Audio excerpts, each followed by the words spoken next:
ცეცხლის შეწყვეტის საკითხზე სამხრივი მოლაპარაკებები სავარაუდოდ ვეღარ შედგება. ბრიტანეთის დედაქალაქში აღარ მიემგზავრებიან შეერთებული შტატების სახელმწიფო მდივანი მარკო რუბიო და დონალდ ტრამპის სპეცსაარმომადგენელი სტივ უოტკოფი. CNN-ის ინფორმაციით მიზეზი ვოლოდიმირ ზელენსკის გუშინდელი განცხადება გახდა. უკრაინის პრეზიდენტმა ამერიკელების მიერ დასახელებული პირობის ყირიმის რუსეთის ნაწილად აღიარება გამორიცხა. სახელმწიფო დეპარტამენტში რუბიოს ლონდონში არ გამგზავრების მიზეზად ის დაასახელეს, რომ ის ძალიან დაკავებულია. რას გულისხმობს ტრამპის სამშვიდობო გეგმა და როგორია მხარეთა პოზიციები? თამარ ჭავჭავაძე დეტალებით. დონალდ ტრამპის სამშვიდობო გეგმა ითვალისწინებს უკრაინისგან რუსული ოკუპაციის აღიარებას წამყვანმა დასავლურმა გამოცემებმა Financial Times-მა, Telegraph-მა და Axios-მა ლონდონის მოლაპარაკებების წინ სტატიები მიუძღვნეს შეერთებული შტატების მიერ მომზადებულ გეგმას, რომელმაც უკრაინაში ომი უნდა დაასრულოს. დონალდ ტრამპის გეგმა არის რამდენიმე პუნქტიანი.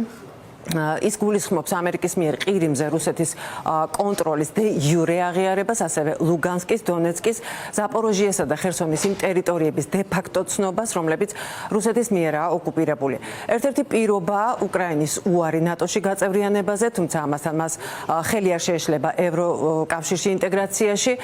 რუსეთი ასევე გათავისუფლდება 2014 წლიდან დაწესებული სანქციებისგან და შეერთებულ შტატებსა და რუსეთს შორის ეკონომიკური თანამშრომლობა განახლდება. რაც შეეხება უკრაინას, ის მიიღებს უსაფრთხოების გარანტიებს ევროპული ქვეყნების მხრიდან, თუმცა ამ ეტაპზე გეგმა არის ბუნდოვანი, ასევე დაიბრუნებს რუსეთის მიერ ოკუპირებულ მცირე ზომის ტერიტორიას ხარკოვის ოლქში. ზაპოროჟიეს ატომური ელექტროსადგური იქნება აღიარებული უკრაინის ტერიტორიად, მაგრამ მას ოპერირებას გაუწევს შეერთებული შტატები. უკრაინამ არაერთხელ განაცხადა, რომ ტერიტორიების დათმობა მისთვის არის წითელი ხაზი და დიდი ალბათობით ტრამპის ადმინისტრაცია კიევისგან ამ გეგმაზე უარს მიიღებს.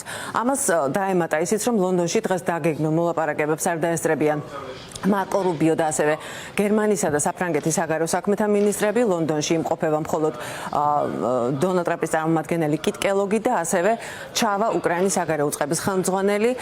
სახელმწიფო დეპარტამენტის წარმომადგენელმა მდივნის არ მონაწილეობა დღევანდელ კონსულტაციებში მის მოუცლელობას დააბრალა. როგორც იცით, მდივანი რუბიო დაკავებულია. ჩემი აზრით, ერთ-ერთი ყველაზე აქტიური სახელმწიფო მდივანია, რომელიც ყოლია.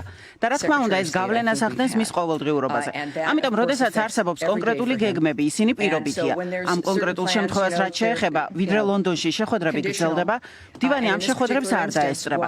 მაგრამ ეს არ არის განცხადება შეხვედრებთან დაკავშირებით, ეს არის განცხადება მისი გრაფიკის ლოგისტიკურ საკითხებზე. ლონდონში გენერალი კელოგი იმყოფება და მას ექნება მოლაპარაკებები. ასე რომ მის განველოდებით გავიგოთ, გვექნება თუ არა რამე სახის პროგრესი ლონდონში.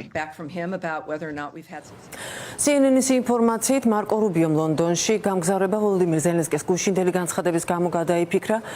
უკრაინის პრეზიდენტმა მოლაპარაკებების წინ პრესკონფერენცია გამართა და გაიმეორა, რომ უკრაინა მზადაა რუსეთთან ნებისმიერ ფორმატში მოლაპარაკებისთვის, მაგრამ მხოლოდ ცეცხლის შეწყვეტის შემდეგ. გარდა ამისა, ზელენსკიმ ყირიმის რუსეთის ნაწილად ცნობა გამორიცხა. როგორც კი ყირიმზე ლაპარაკს ვიწყებთ, შევდივართ ფორმატში, რომელიც რუსეთს სურს, ომის გაჭიანურება. ყველაფერზე შეთანხმება შეუძლებელია. 12 წელია ვომობთ.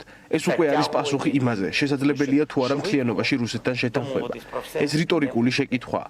არა, ზეწოლის გარეშე ეს შეუძლებელია. თუ რუსეთი ცეცხლს შეწყვეტს, მზად ვარ დავსვათ სალაპარაკოდ შემდგომი ნაბიჯებისთვის ომის შესაჩერებლად. დონალდ ტრამპის სამშვიდობო გეგმაზე განცხადება გააკეთა ევროკავშირის უმაღლესმა წარმომადგენელმა კაია კალასმაც, რომელმაც თქვა, რომ ევროკავშირი ყირიმს რუსეთის ტერიტორიად არასდროს აღიარებს, რადგან ის უკრაინას ეკუთვნის.